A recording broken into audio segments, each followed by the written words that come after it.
Jadi adapun mengenal Allah yang telah kita pelajari kemarin sudah sampai bab wujud sifat nafsiyah.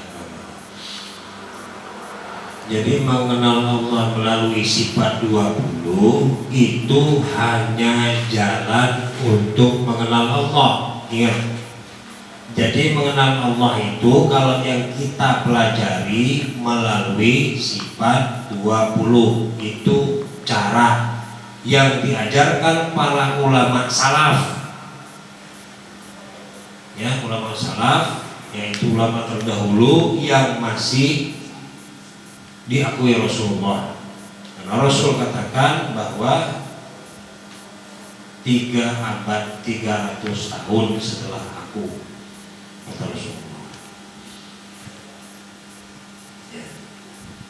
Jadi kalau kita itu berjalan mengenal Allah itu melalui sifat 20. Adapun yang mau pakai cara nampak tilas berjalan dari sini ke Gunung Lawu umpamanya, nah itu kita tidak tahu. Atau dari sini jalan ke Surabaya umpamanya, ya itu kita nggak tahu. Itu jalannya orang yang kita tidak tahu bagaimana maksudnya mengenal Allah itu. Tapi yang jelas setahu saya, kalau menurut sanad dari para ulama terus kepada tabi'in itu para sahabat sampai ke Rasulullah, belum ada yang mengajarkan berjalan sampai segitu jauh untuk mengenal Allah. Ya. Jadi yang diajarkan para ulama caranya ini melalui sifat 20. Ini caranya saja. Jadi maksudnya cara yang bersama. Nah, karena sifat 20 ini kan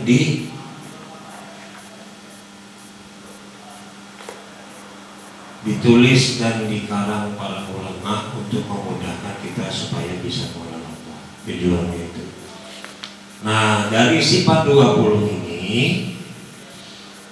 dibagi terlebih dahulu menjadi 4 kelompok atau 4 bangsa atau 4 hal.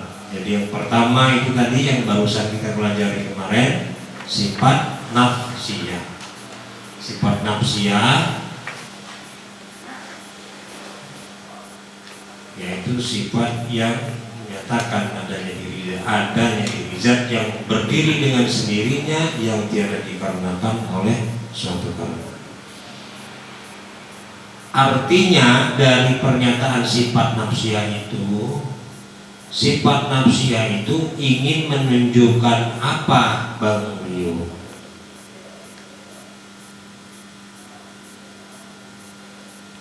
Apa yang ingin ditunjukkan sifat nafsiyah itu apa? Diri zat. Menunjukkan Diri zat. diri zat. Ada dengan sendirinya. Menunjukkan ada diri zat. Kencang-kencang kemarin saya ngomong, ada diri zat. Ingin menunjukkan adanya saja. Al diri zat lain lagi kelompoknya, lain lagi bahasannya, lain lagi tempatnya. Nah, gitu. Jadi ini pantas banyak orang yang mengkaji sifat 20 ini semuanya campur aduk jadi satu. Belajar tentang wujud semuanya sampai kalam masuk, sampai mutakalimun masuk. Nah itu. Ini yang pakai sifat 20, yang nggak pakai sifat 20 nggak kawanta lagi. Ada yang juga mau belajar mengenal Allah, ya, pakai sholat tahajud 40 malam, ada begitu juga. Ada yang pakai program apa saya nggak tahu namanya, itu di daerah mana tuh ada begitu. Jadi program apa saya nggak tahu, program itu tujuannya buat apa, tapi buat apa yang dituju itu nggak jelas.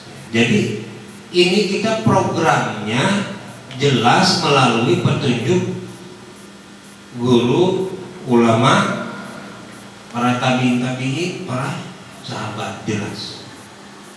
Jadi kelompokkan untuk mengetahui diri zat tadi, Bang Rio, lain lagi Pak Ridwan. Jadi sifat nafsiyah tadi maksudnya mau menunjukkan apa? Ada diri zat. Ada diri zat, udah gitu aja. Jadi ada atau tidak dulu nih, kita harus meyakini dulu, dikunci oleh martabat sifat namanya.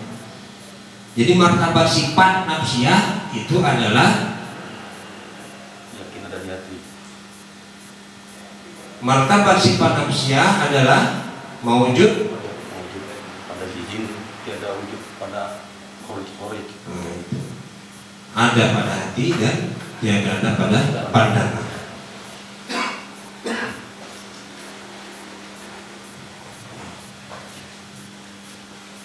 Jadi belajar sifat 20, saya katakan sekali lagi, terperinci. Nah, ingat, terperinci.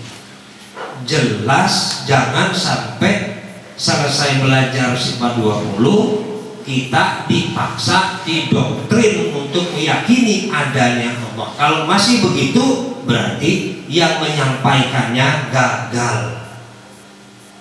Nah itu. Jadi sifat nafsiyah tadi hanya untuk menunjukkan itu. Dari mana tahu adanya ada diri zat tadi? Dari mana tahunya, Bang Rio? Dalil nakli, Pak. Dalil nakli. Kok bisa dalil nakli ngasih tahu adanya? Dalil akli, Pak. Dalil Akli. dan nakli. Nah, jadi kita tahu bahwa dalil akli menunjukkan tadi katakan Ridwan tadi, alam. Tiap-tiap ada alam tentu ada yang menjadikannya. Ya, mustahil ya ada yang menjadikannya. Nah, itu. Jadi kita tahu persis secara nyata. Jadi kita mengenal Allah itu tidak lagi hanya sekedar dikhobar-khobarkan, dipaksa untuk meyakini, asal-asal paham, asal yakin, seperti zaman dulu. Jadi kita yakin adanya Allah itu sebab kita melihat dengan nyata. Saya katakan nyata. Karena akal yang diberikan Allah kita pergunakan dengan sebaik-baiknya menurut Al-Quran mengatakan itu. Ya kan, itu. Jadi terutama jelas pandangan yang kita lihat untuk meyakini Allah itu dengan nyata.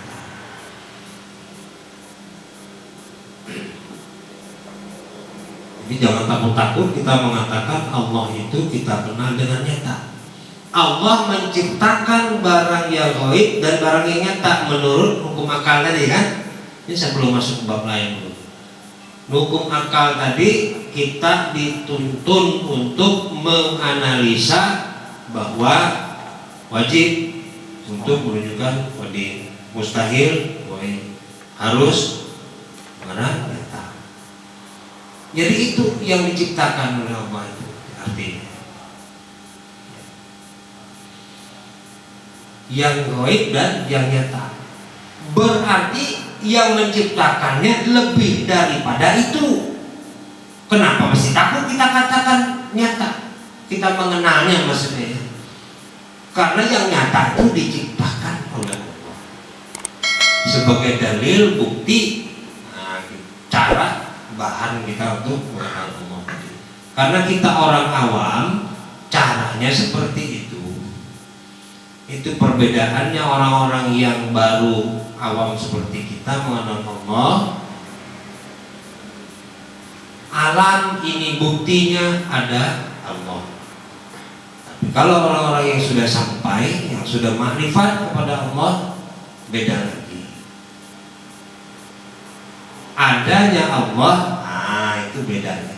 Kebalik, adanya Allah tuh lihat bukti alam ini. perbedaannya begitu. Tapi kalau kita yang baru, kita nggak bisa, nggak ngerti, maka kita harus pakai dalil akli alam. Nah gitu ya. Nanti kalau udah sampai nggak perlu lagi dalil akli itu, nggak perlu lagi dalil akli, karena akal itu sudah tidak. Jangankan akal, semua yang ada di tubuh kita ini semuanya tidak akan berfungsi lagi kalau sudah sampai, karena semuanya sudah serba Allah, sudah tidak ada lagi. Nah sekarang kita ini masih ada, masih baru ya, masih baru ya. Jadi wujud sudah sampai di sifat manusia gitu.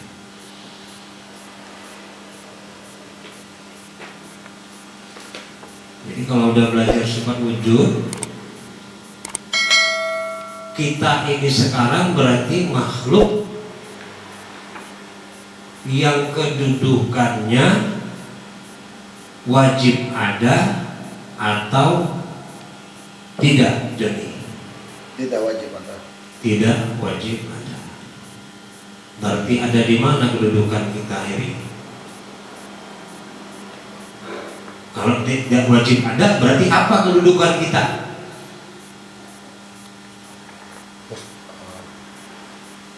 Harus. Kenapa bisa bilang harus? Jelaskan.